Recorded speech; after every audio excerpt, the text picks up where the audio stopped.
नमस्कार मित्रांनो, सध्या आता आम्ही यवतमाळ शहरातील बस स्थानकजवळ बस स्टँडला आम्ही उभे आहोत. यवतमाळ शहरात गावखेड्यातून अनेक मुलं विद्यार्थी शिक्षणासाठी शहरात येतात, परंतु त्यांना येण्यासाठी यवतमाळ शहरात येण्यासाठी व शाळेनंतर परत गावात जाण्यासाठी बसेस अवेलेबल नाही आहेत. त्यामुळे त्यांना गावातून शाळेत येण्यासाठी आणि शाळेतून परत गावात जाण्यासाठी त्यांना त्रास होत आहेत. तरी आज विद्यार्थ्यांकडून आम्ही एक विनंती करत आहोत बस प्रमुखला, बस आगार प्रमुखला, की एक अतिरिक्त बस मनपूर ते यवतमाळ व यवतमाळ ते मनपूर सुरू करण्यात यावी. सकाळी 10:30 वाजता मनपूर ते यवतमाळ व सायंकाळी 5:30 वाजता यवतमाळ ते मनपूर एक अतिरिक्त बस सुरू करण्यात यावी, जेणेकरून विद्यार्थ्यांना गावखेड्यातून शाळेत येण्यासाठी व परत घरी जाण्यासाठी त्यांना त्रास होणार नाही. आज आमच्यासोबत इथे विद्यार्थी आहेत.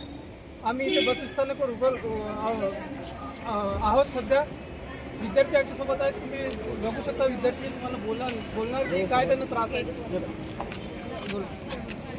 कोणत्या वेळची आपल्याला बस पाहिजेत, एक बस प्रमुखला आपण विनंती करणार आहोत, त्यांना आपण निवेदन पण देणार आहोत. हा व्हिडिओ आपण त्यांना दाखवू. कोणता वेळ तुम्हाला बस पाहिजे? सकाळी तिकडून येते तर आम्हाला 11:30 वाजता पाहिजे, म्हणजे आम्ही 12 वाजेपर्यंत आलो पाहिजे. आणि संध्याकाळची 5:30 पाहिजे. ते आम्हाला पाहिजे. तर आता आम्ही या बस स्थानकावर विद्यार्थ्यांसोबत बोलत आहेत. बोल बेटा, कोणता वेळ तुम्हाला पाहिजे बसचा?